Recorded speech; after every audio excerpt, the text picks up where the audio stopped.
Tuo. Usa ka tingog. Usa ka katawhan.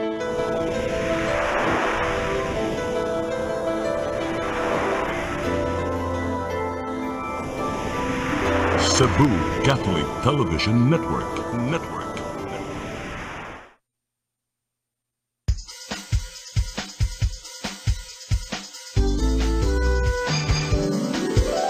Hello, Cebu, maayong buntag. Nagsunta ang kahayag nga nagsugid sa matuod, kadagan sa panghitabo. Hello, Cebu, maayong buntag, Pinoy.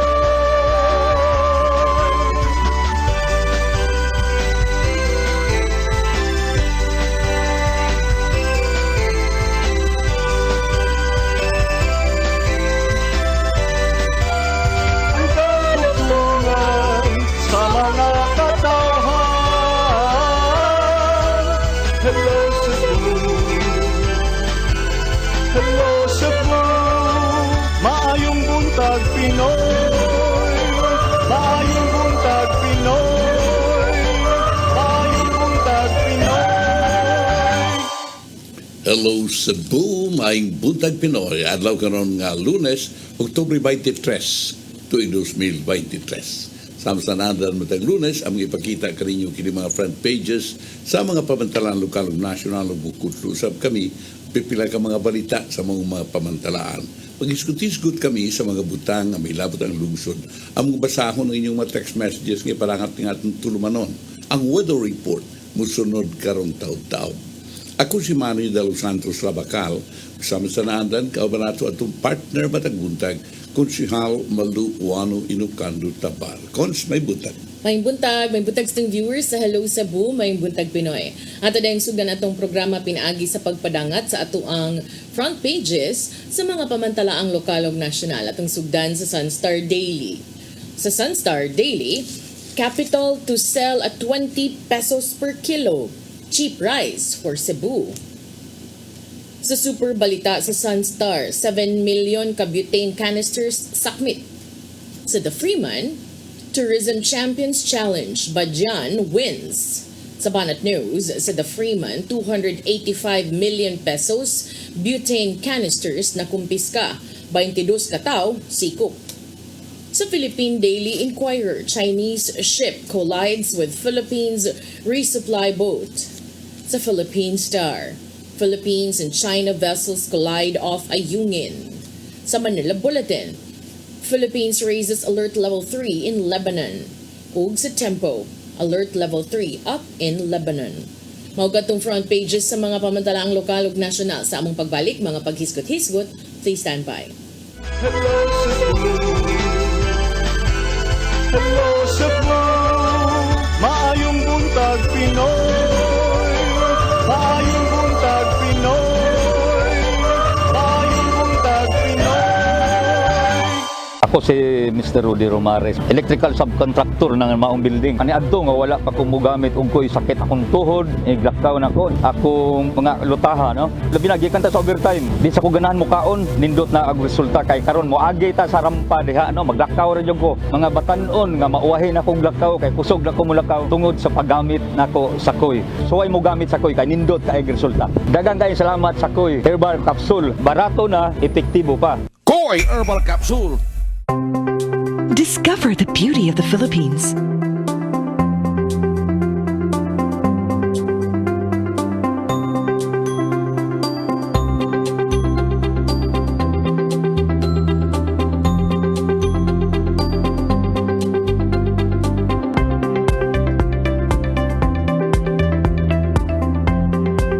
With Philippine Airlines, the country's flag carrier.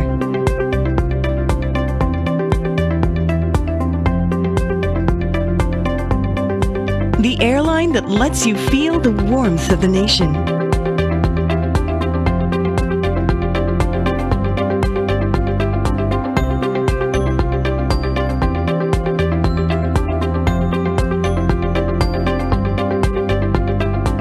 Mabuhay!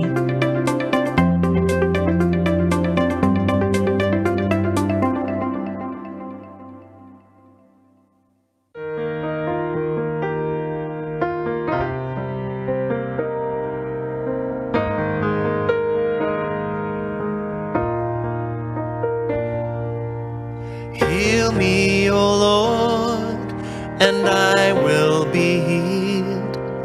Save me, and I will be saved. Heal me, O Lord, and I will be healed. For you are the one I praise. You are the one I praise. Sing it with me. Heal me, O Lord, and I will be healed. Save me, and I will be saved. Hello Cebu, hello Cebu, maayong buntag Pinoy, maayong buntag Pinoy, maayong buntag Pinoy.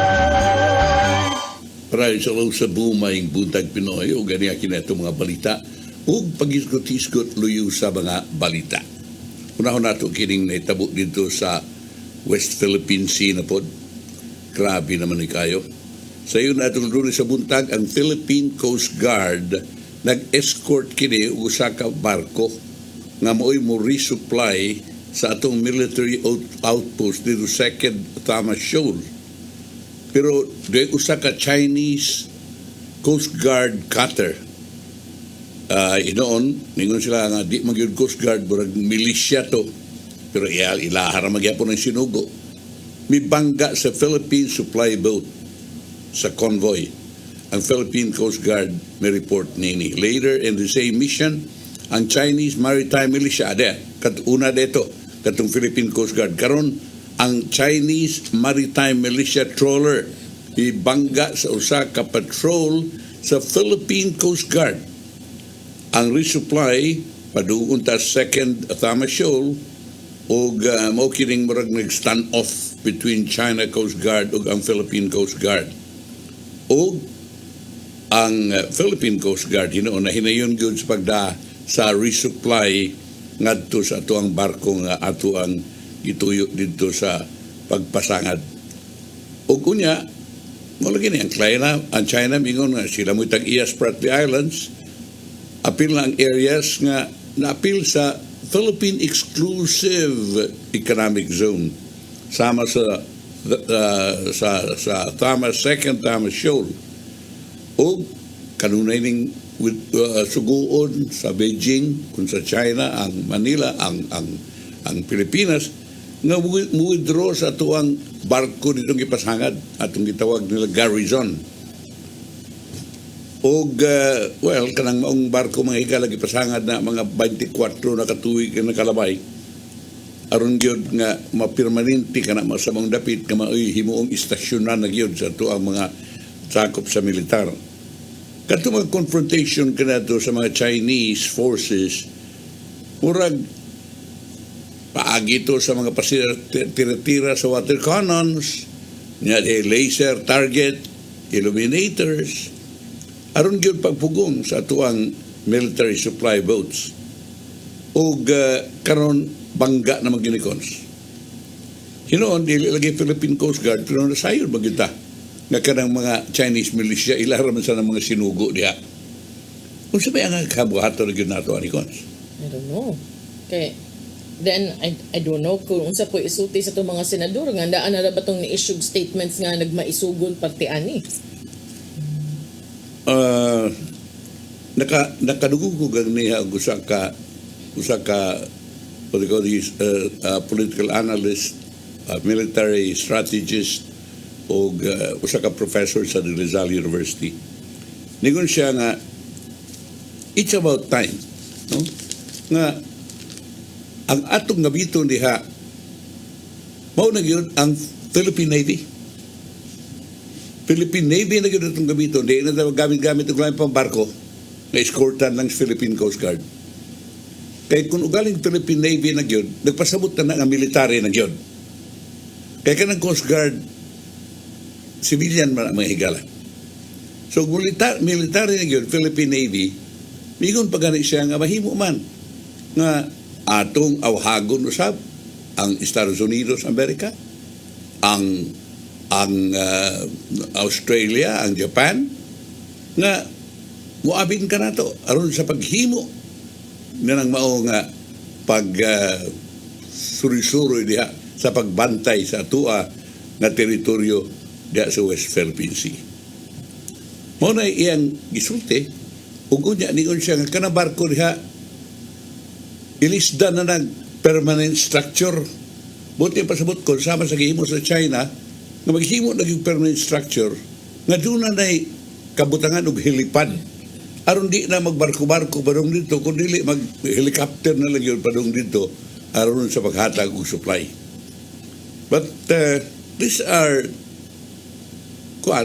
kanang mga ingon nato mga wishes lang sa usa ka analyst of which ang ato ang Armed Forces of the Philippines or even atong Executive Department kinahanglan mo pander pag-ayo no kay kining mga ini murag padug na maginikon na kuno galing ingnon ta kining inisog naman ning sa China ambot ug sa gusto niya di mi sa kumtuo nga ang China gusto gyugubat bisag ang Amerika dili gusto gubat why nasod kons nga gusto gubat with this kind of armaments that we have now wa na nang gubat-gubat kons kay puros para push button naman ang mga nuclear na may gamiton.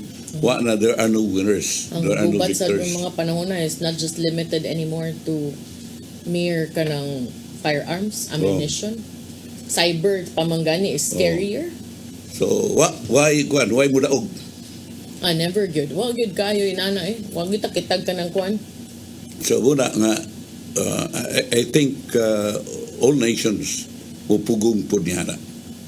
But, saan man nato nga ang China, bawang guting halos ang China, nga dili kita pagkigubat. Labaw na ang kindita. O ang Amerika sabi, sa tingali mag-isog-isog lang yun, paglaban sa Pilipinas, aron magkagubat sa giro ng China. Kaya lagi, why tao, why nasod nga gusto maggubat, nga mag-world war yun. Kana lang ganun itabo niya sa Israel, kanang pagbomba sa Hamas. Maingon na ito nga, kanang, kung ano yung ganakons, nga, dito rin sa may Gaza na hitabo, but, it's creating a lot of ripples all over the world. So, inaot pa nga, pinuktukan ni Pagayo, ato ang mga intelligence experts na may dagang mga laki niya. And although siya ingon nga, ipadayo na ito nga ito diplomacy. I don't know kung saan na ito pagduot o diplomacy ni China. Ako nagtuukon sa migahi pag ay China karon as far as diplomatic relations is concerned. Tungod kay si Presidente Marcos murag nisuod pagayo sa Amerika.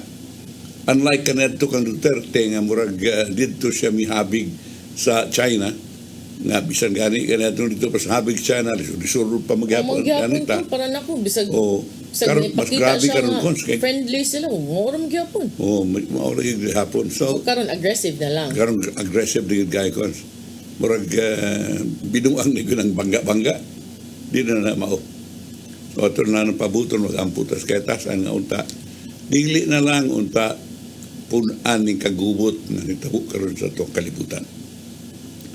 Arita sa may balita katong tourism champion kons nigas badyan kons ay usa sa 15 ka mga local government units nga magkadawat sa combined 180 million pesos gikan sa Department of Tourism as part of its flagship program, the Tourism Champions Challenge, TCC. Ang Department of Tourism may pahibaw sa 15 ka mga local government units gikan sa Luzon, Visayas ug Mindanao nga magkadawat nining maong kwarta alang sa tourism projects sa pagdaog sa tourism proposals ng ilang gisumiter. Sa Luzon, kinimaw silang Ambagyo, Nueva Vizcaya, Bolinao, Pangasinan, Sablayan, Occidental Mindoro, San Jose, Romblon, ug sa Socorro, Oriental, Mindoro. Sa Visayas, Badyan, Cebu, Panay, Capiz, Silago, Southern Leyte, Tubigon, Bohol, o Victoria City, Negros Oriental. Sa Mindanao, ang Mindanao, Davao City, Davao del Sur, Isabela City, Basilan, Island Garden City of Samal, Davao del Norte, San Agustin, Surigao del Sur, ug Tagum City, Davao del Norte. Tagang en Davao da. Ang TCC gilusa natong Pebrero this year in a nationwide campaign nga mihatag og incentive sa tourism development among cities and municipalities. Pinaagi sa iyang challenge, 1,400 nga kasakop sa mga mayor sa League of Municipalities of the Philippines ug kapin sa usa ka gatos ka city mayors ang giimbitar sa pag-propose og tourism projects nga makatabang sa pagdasog sa economic development across the region. So ang proposal are also expected to be in line with the current administration's 7-point tourism agenda. Ang Department of Tourism na kanayon nga nagadawat silang 98 ka proposals gikan sa 90 ka local government units sa Luzon, Visayas ug Mindanao gikan sa Marso ngadto sa Mayo this year. Gisumiter ang proposals ug kini gi-evaluate pagayo by the 16 DOT regional offices o sa TCC committee.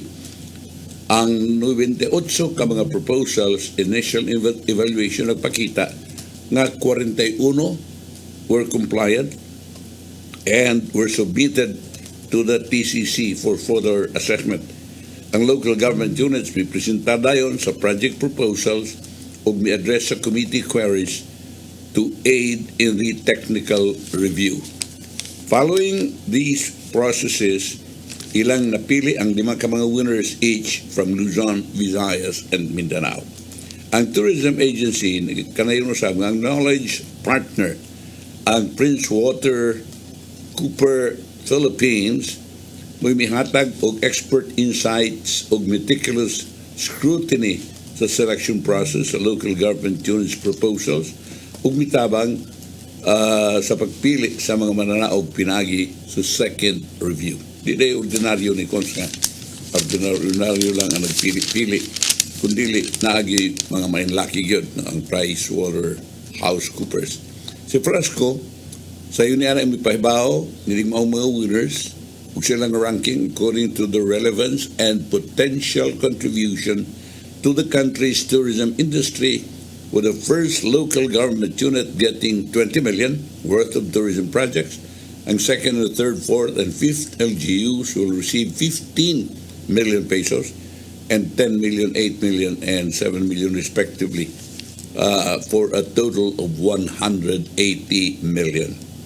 Ang 15 ka mga local government units appeal sa capacity building activity which aim to enhance their capability in project development and management o improve sa technical content of the proposal through a series of lectures, discussions, workshops, and presentations. They will officially be awarded and fund upon the approval of the TIESA board, Pinagi's official signing of memorandum of agreement between the local government units, DOT, TIESA, and for swift facilitation of project inauguration leading to the turnover of the implemented projects of the LGU. Congratulations pa diyan o ingon man sa Bohol, no?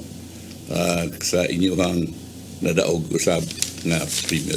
Lalim ni dagan kayo misubit and you were a few were chosen. Ari kita sa uban nga hilisgutan kons kining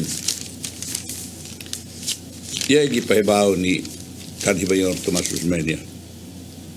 Ingon siya nga di na siya mudagan sa pagkamayor sa maabot nga lokal nga eleksyon. Anya? Apan suportahan niya ang bisan kinsang mudagan batok kang Mayor Michael Rama. Napanay sumpay, bisan pa kunoog.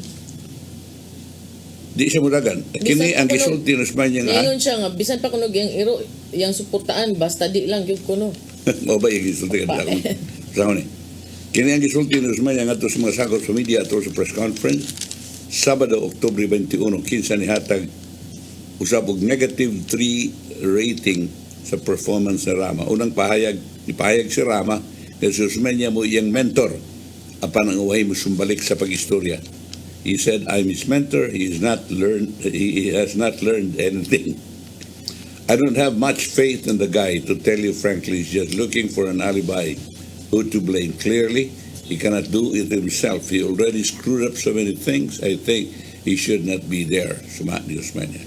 Matun niya, di man gani makahatag kang rama o plus one score nga niingon nga daghang katuigan sa tanang proyekto ni Rama pulos mga kapakyasan. Bagsak jud yang Pasko sa Virama kada tuig palpak. He cannot open CCMC, Cebu City Medical Center. He spent 3 billion pesos but cannot open it. Sa ubang bahin, sa laing bahin, sus medya mingon nga nigastos siya og 6 bilyones alang sa South Road property apan duna siya 300 ka hektarya na ipakita. SRP ay spent 6 billion na highway, na sodium plant, na drainage, na tanan. CCMC, they cannot even operate kutubra sa appendectomy tonsillitis operation sa tuli. Matud ni Usmania. 10 years ago, he said that by next year we will have the best hospital in Cebu City. That's 10 years ago. There's no hope. Kung naman si Rama kalyados politika, na naimong bisimayor ni Usmania, sud sa pipila ka termino hangtod nga nibangga sa posisyon sa pagkamayor ug napildi sa ulahi nga eleksyon sa 2013 sinugdanan sa pagkasiak sa ilang relasyon. Unya kining iyang ipuno nga kay naamugikihan niya may tungod ining ilang joint venture agreement with Gokong Way kanang kawit deal unya kanang bago atong naibawaan nga ang ombudsman may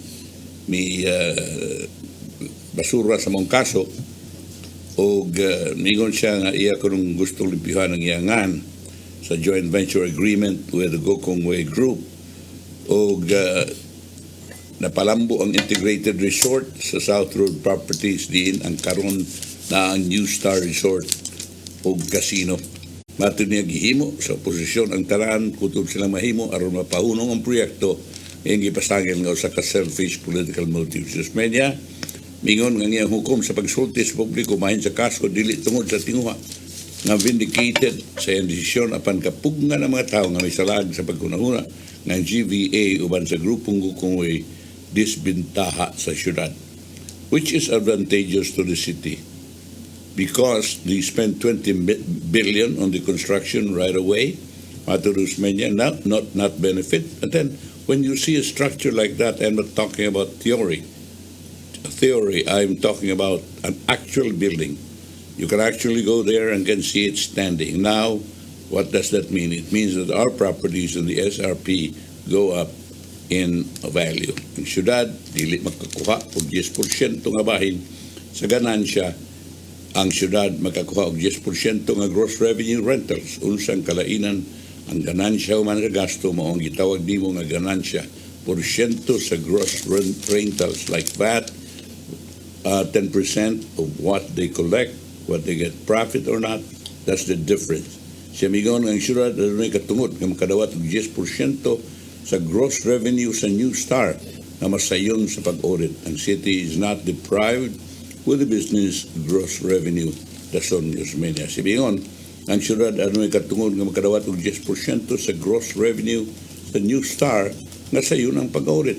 Ang city is not deprived with the business gross revenue. Matuniya, ang paghanay alang sa transparency o gamay nga kaigayon sa graph. In the minds of the stupid opponent in the city hall, the city that did not benefit, in my mind, the city is not the city government, but the people themselves. That's all. Yeah. Siya rin nagkuha na ng New Star. I thought nga kang labelyan, iha pa rin. Kanang New Star, remember the Isla de la Victoria? Mm-mm. That's the one. Yeah. That was his. Mm-hmm. Okay. So that's that. Kinsam sa mudagan against my krama. There are some names. Raymond, mga potential ba? Can be Raymond Garcia. Can be Joey De Luz. Kaya daga namang nagdanggawas.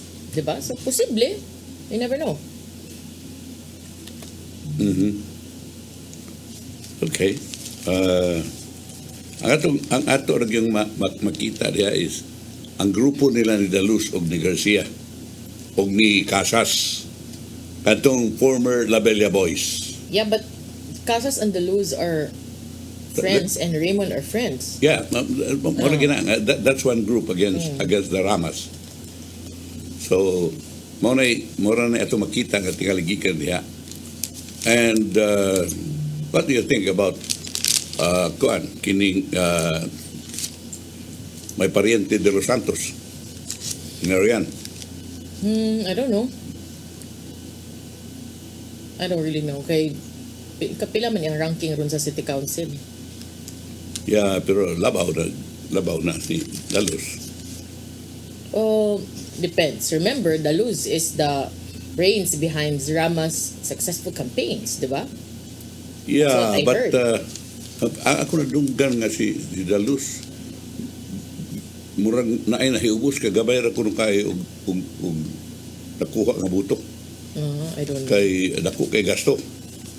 Remember, and the gasto that was the money of Marcos that they were using during the last election. I don't know. And I have no knowledge about those Yeah, things. I was told nga kay si Marcos rin dagan pagka-presidente ato. Well, anyway, ato lang hibaon karon pila ka adlaw mga higala. Ang klaro ra is diri sa Mandaue is murag init na kayo. Sila si Mayor Jonas Cortez the incumbent ug si Lollipop Dizon. Really? Yes, murag sa kisi ako panguntanon murag baonay mahitabo, no. And in Lapu-Lapu City doon ay umisulbo nga balita nga ako nakuha the other week nga si former Mayor Paz Rarasa mudagan pag-usap against Ahong Chan. And there was a meeting already, and there were people who will support Radasa who was in that meeting. Well, yeah, one of yung mga sulti-sulti. And kabaw daw ka ng election, just end it.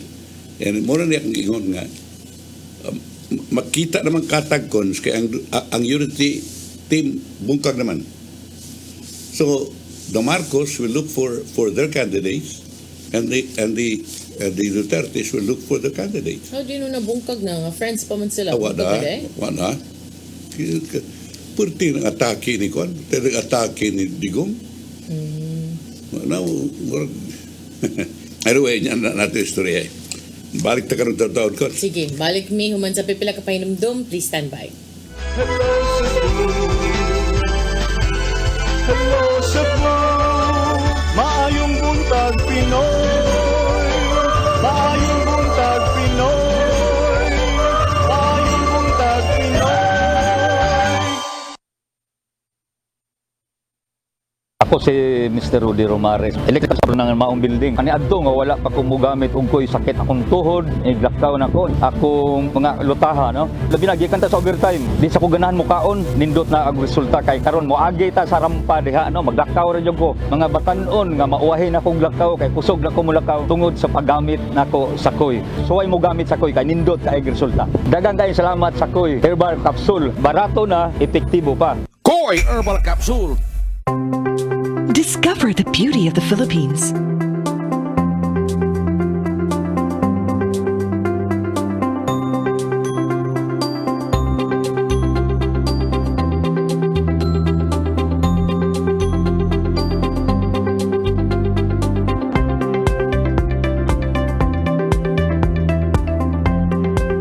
With Philippine Airlines, the country's flag carrier.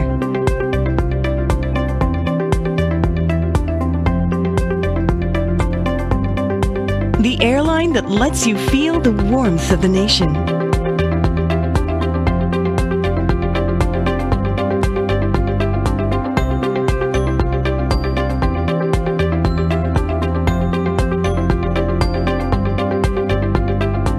Mabuhay.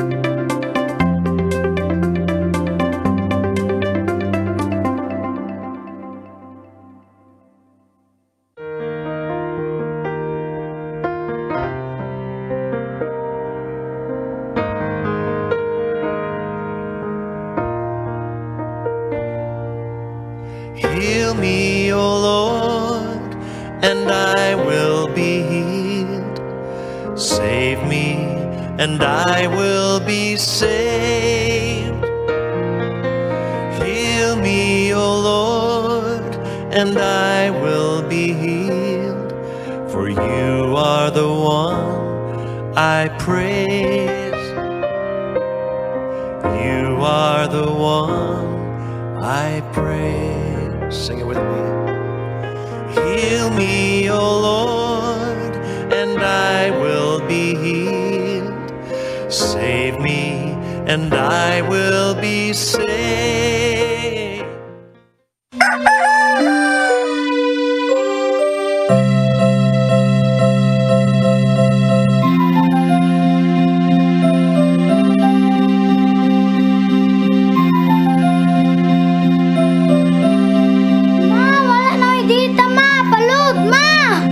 Sorry ma'am, na-late ko. Nagita pa mong gugo para internet sa kong anak ma'am. Ay, wala na yung problema. Pag-CEBU! CEBU! CEBU!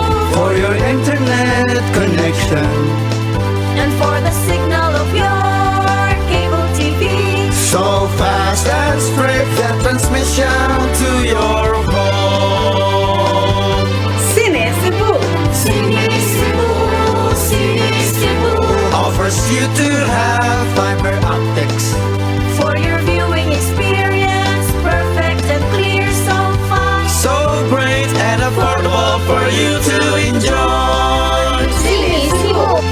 CEBU Television Network Incorporated offers fiber to the home broadband internet bundled with fiber to the home cable TV connection. CEBU Television Network Incorporated with its operation in Metro Cebu and the whole province of Cebu soon. And affordable for you to enjoy. CEBU!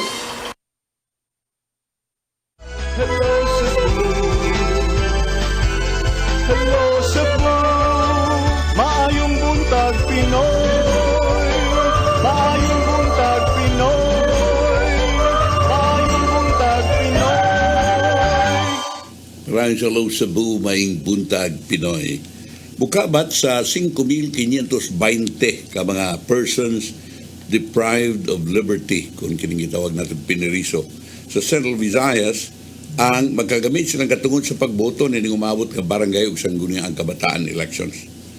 Mao kini ang unang higayon nga makabutar ang mga PDL alang sa piniliay sa barangay ug sangguniang kabataan subay sa mando gikan sa Korte Suprema ni atong 2022. Si Jail Superintendent Thomas Agustin Catarata, Chief Community Relations Section sa Bureau of Jail Management and Penology 7 miingon nga ilang isiguro nga ang kalipikadong PDL makaapil sa proseso sa eleksyon.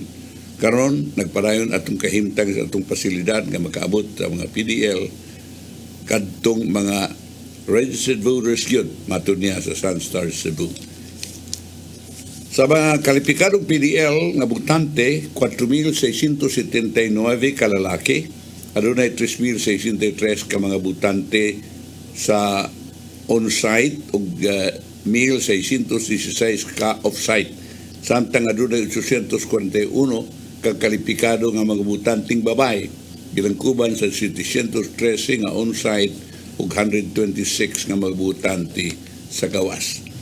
Ang siyam kapanid nga hukom sa Korte Suprema na pinitsahan nitong Marso 29, 2022. Apan gibantala nitong Agosto 30, 2022, nagbasura sa petisyon na nagtinguha nga pugngan ang mga pineriso sa pag-apil sa 2016 elections hangtod nga matagan og klarong mga giya. Tubag sa petisyon, nagisangat ni Attorney Victor Aguinaldo, ibasura kini og gilibkas ang partial temporary restraining order nga gi-issue natong Abril 19 to 2016 nga nagdili sa mga pineriso sa pagbutar sa lokal nga piniliay nining tuiga.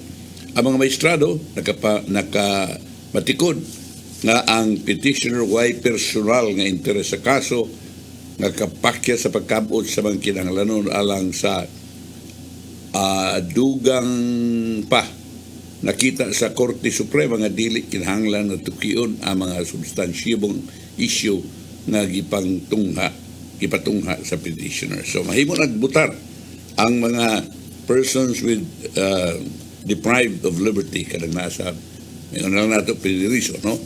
Kabutar mo karong kung ugaling registered voter mo karong umabot nga barangay o sangguniang kabataan elections. Unya, gibalik man kons na may repeat performance niyadtong Pasigarbo dito sa Dumanog. Wa ako ng technical glitches sa production. Aitar. Ikinihain na raman ikan. Gikihara pag noon si Kwan. Ang katong kagiya sa lights. Kini ang komentaryo ni Cebu Governor Gwen Garcia kinsa ang nabisa na pasamubo nga notice production of technical hospital di sama sa nitabo sa Carcar City Sports Complex na itong Agosto 27. Di voluntaryo si Dumanog Mayor Gungun Hika sa yuning buwana. Sa pagpahigayon sa awarding ceremony o repeat performance iyang lungsod. Uban ini, ipadayag niya ang iyang pasalamat sa mga tao nga nagpaluyo sa kalampusan sa kalihukan. Ang Pasigarbo Subo 2023 Grand Ritual Showdown Champion Sugat Kabanhawan Festival sa Minglanilla mipasundayag na itong Sabado sa gabi, Oktubre 21, ilang nakadaog nga dance piece, din ilang nakuha ang 5 million pesos nga grand prize. Sa pag-round sa top 5, mao ang Hinulawan Festival sa Toledo City. Sa ikaduhang dapit, gisundan sa Dagitab Festival sa City of Nagas. Ikatulong dapit, Liluan Rosquillos Festival. Sa ikaapat nga dapit, Bantayan Palaud Festival sa ikalimang dapit. Ipasundayag usab sa mong kalihukan, ang Kabkaban Festival sa Carcar City, 6th place. Parang Tagbo Festival sa Malawi City, kapito, pwesto. Sarok Festival sa Konsolasyon, ikawaw. Panagbagat Festival sa Poro, ikasiyam nga pwesto. Sikoy-Sikoy Festival sa San Fernando, ikanapo. La Torta Festival sa Argao, ika-11 nga dapit. Banig Festival sa Badyan, ika-12 nga dapit. Halad Inasal sa Talisa, ika-13 nga pwesto. Kagasangan Festival sa Molbual, ika-14 nga pwesto. Tuba Festival sa Bourbon, ika-15 nga dapit. Okay. Why problema?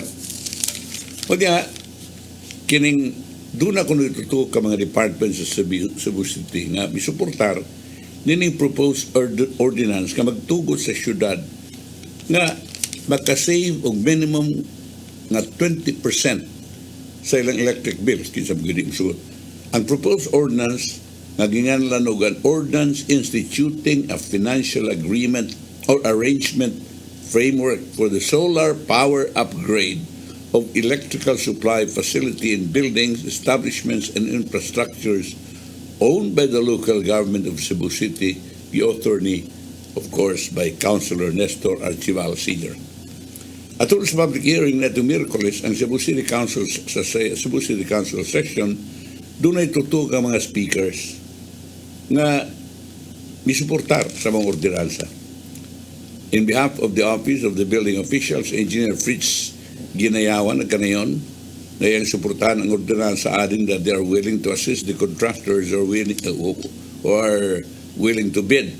Si Engineer Joel Biton, ikan sa Department of General Services na kanayon, na suportado usab nila kay kini maka-reduce electric bill. Ang Department of Energy Visayas Field Office, Engineer Robert James Lacandaso, nirekomenda ng sab nga ipasar ang mga ordinansa. Explaining the context of the ordinance, si Archival nagkanayon na electric bill sa siyudad sa Subo in all its buildings has the budget of at least 280 million pesos for a year. Sa ato ba per month, ang gobyerno nagbayad og 20 milyones pesos. Now, I made this ordinance aron maka-save ang gobyerno sa syudad og 20% or even up to 50% sa cost sa electricity bills in 1 month.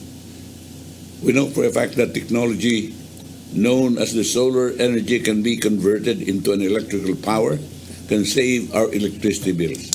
Sumakang Archival, ang ordinansa will help save on electricity bills without cost to the government. Its idea is the contractor will bid for a certain building or buildings of the city government with a corresponding amount of electricity bill that they are targeting to save.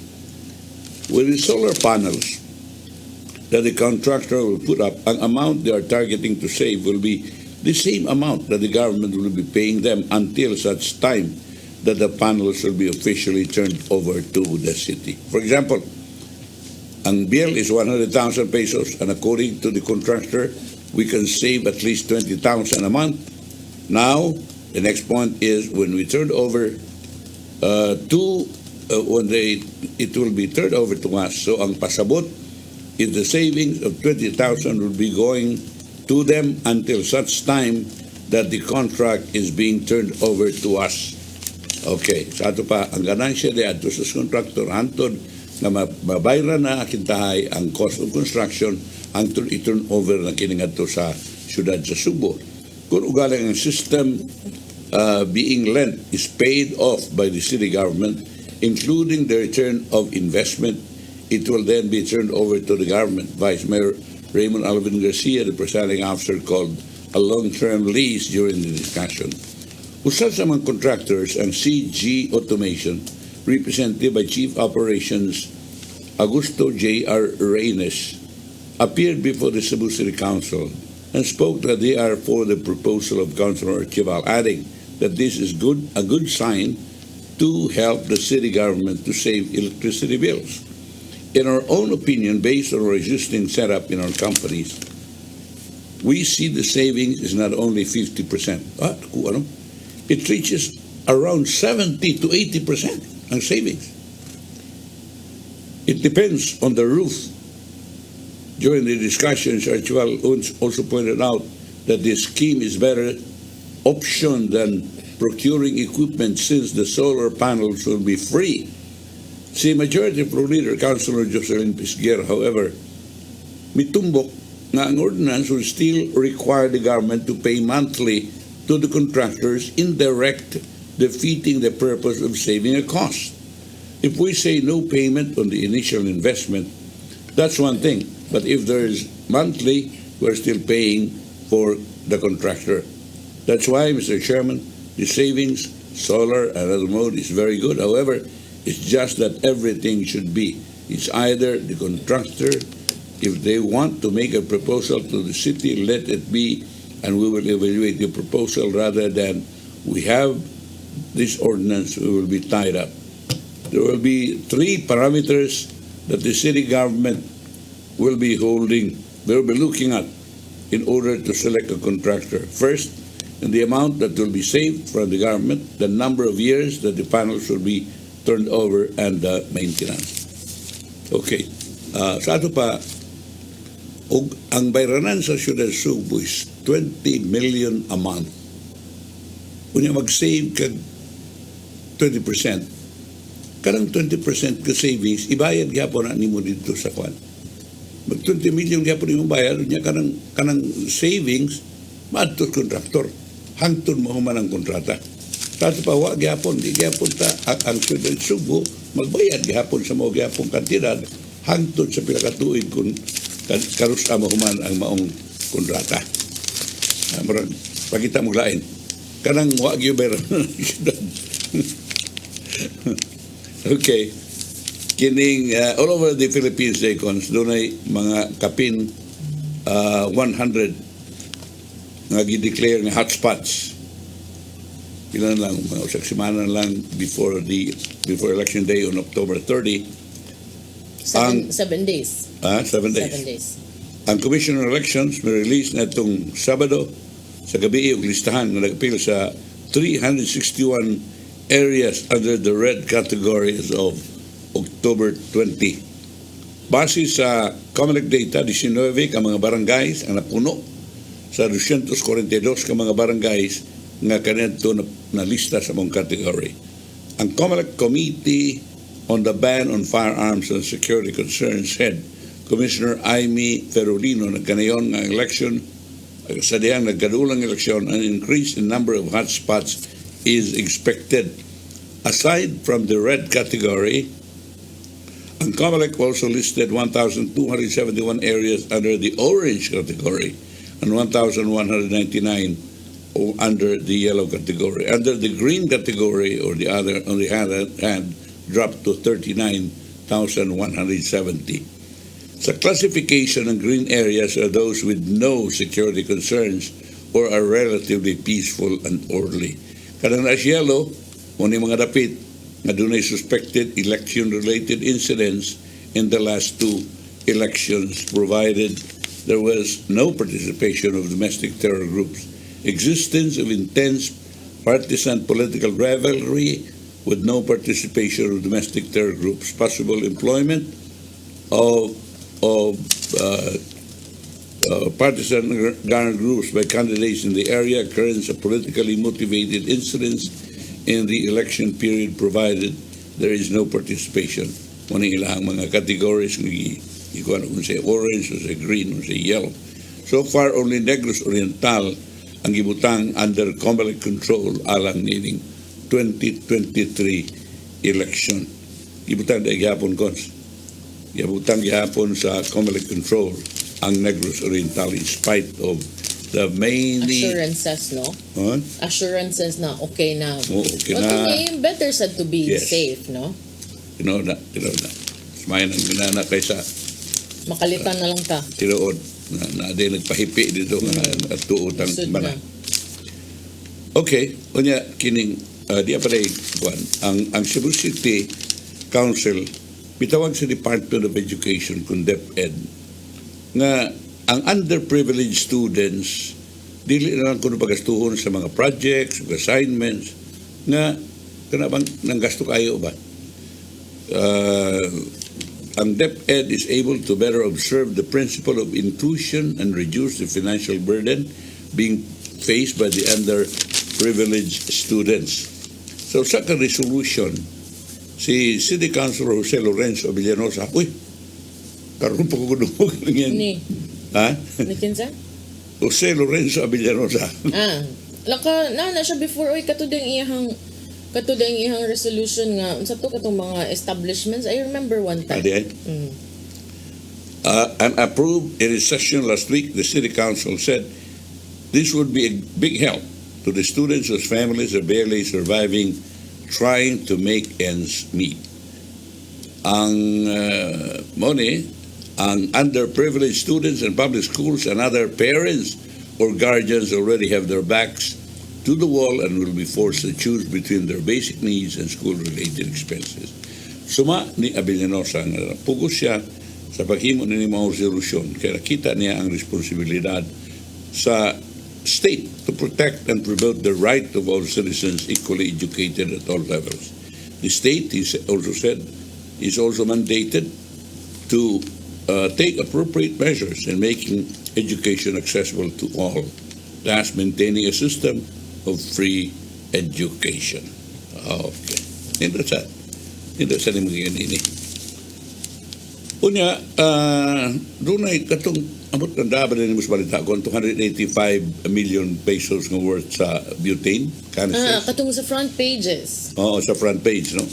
O, kagahapon sa Buntag, 285 milyon ka pesos nga balor sa butane canisters ug equipment gikan sa ka bodega sa Butane Distribution Company's Consolacion Cebu ang nasakmit human sa reklamo sa iyahar sa mga kompetitor. Ang Criminal Investigation and Detection Group Anti-Fraud and Commercial Crimes Unit sa Kamkrame raiding team mi dakop sa 22 ka mga tao na mga workers sa Cebu Rofrans Multigas Corporation which owns the Sitio Batong Barangay Danglag Warehouse.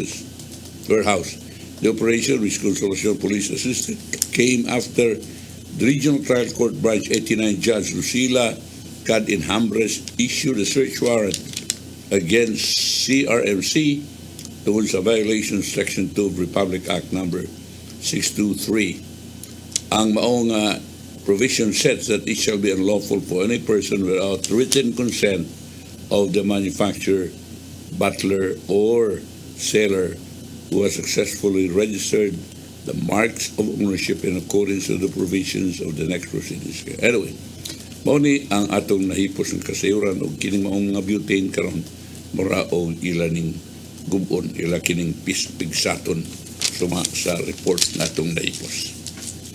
At tuta sa Israel, sa Gaza Strip. The lives of at least 120 newborn babies nga naas incubator kaluoy ani sa war-torn Gaza Hospital na butang sa kakuyaw suma sa United Nations Children's Agency. Kapin sa 1,750 ka mga bata ang nangamatay sa strike sa Israel batok sa Gaza Strip. Agi o bawas nila na itong atake sa Hamas na itong Oktubre 7. Ang mga hospital nakuha nga na og mga medisina, wa na fuel, wa na tubig, not only for the thousands wounded in more than 2 weeks of the war between Gaza militants and Israel, but also for routine patients. Wa na tubig ng taon. Ultimo ang mga pasyente dito.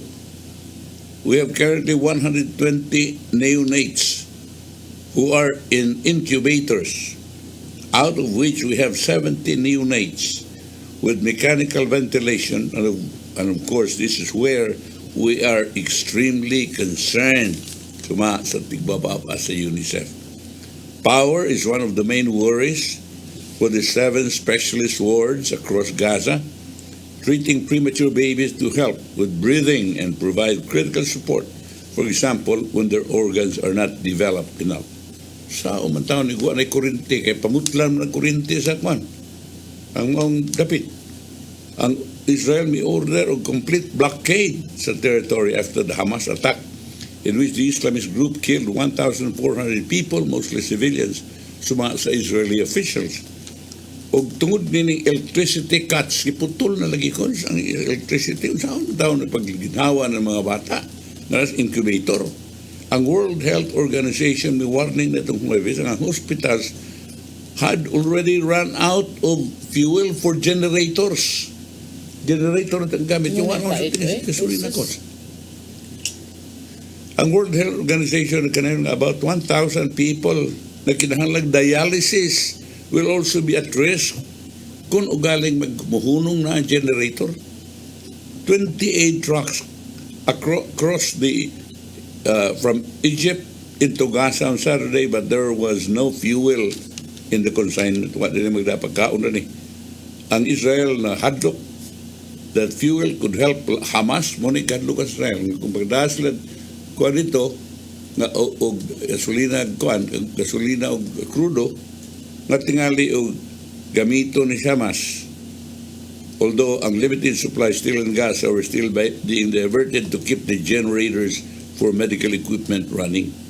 If they, ang mga bata, are put in mechanical ventilation incubators, by definition, if you cut the electricity, you're worried about their lives. Tural.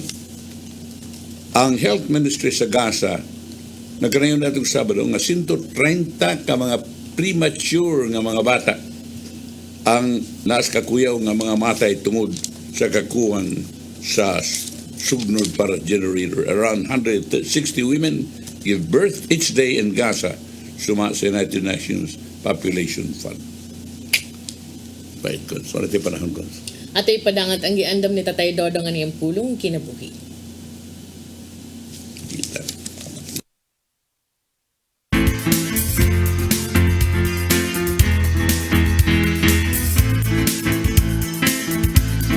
Ang pulong mo, ang diwag sa galang ko. Ang tao nga muhatag siyang kinabuhi kang Hesus. May kausaban gyud nga mahitabo siyang kinabuhi. Usa nini mo ang iyang pagkontrolar sa iyang kasuko. Kitang tanan anahan ining maong tawhan ng pagbati. ang pagsunod kang Isus nagpasabot nga maningkamot usab kita nga musunod siyang kinaiya. Siyang pagkapapainobsanon o sa iyang malumong kasing-kasing. Sa Efeso 4:26 nagaingon, kung masko kamo, bantay nga dili kamo makasala. Ug ayaw palungtara ang inyong kasuko sa tibok adlaw. Sa mataki gayon nga ikaw masuko, kini maghataw dili mayong resulta. May mga balatian nga masakitan. Labaw sa tanan, maghatag kini kadaot sa imong panglawas. Kay kini may direktang epekto sa panglawas sa tao.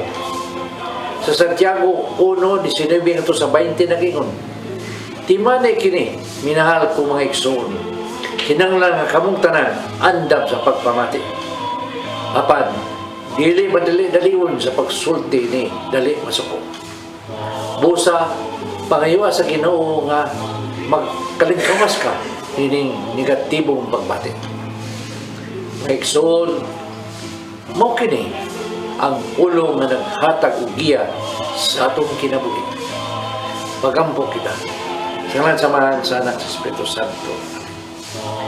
Nagitong amahan, pasayloa kami sa mga higayon nga nagdala kami sa mong kasuko. Gusto namong isalikway kini maong datang na kinaya. Tabangan kami sa mong mga pagpaningkamo. Kining tanan namong gipangayo pinagi sa mong buktong anak si Kristo. Amen. Samahan sa anak sa Espiritu Santo. Ang pulong mo, ang diwag sa dalan ko.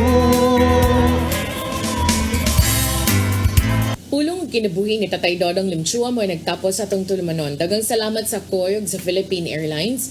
Thank you very much, Archbishop Jose Palma. Nanidayan ng Tatay Dodong Limchua. Thank you, Sir Dennis Tabar. Salamat. At ang mga kaubanan sa TOC, Sir Robert, Miss Inday, Sir Anton, Sir Richard, and Miss Joanne. Sa newsroom, Sir Michael, Sir Del, Sir Raymond, Sir Bruce. Ug diri sa studio, si Ferdy. Thank you kaayo sa kay gipalitan kog tambal, sir. Buotan kay Ferdy for today's video only. Ako si Maluy, no Kando Tabar. Ako sa Manny de los Santos Rabacal. Hello, Cebu, Maayong Buntag Pinoy. God bless. Bye.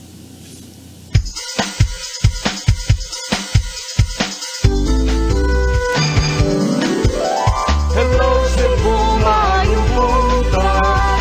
Nagsunta ang kahayan nga nagsulid sa maluod. Usa ka pagtuo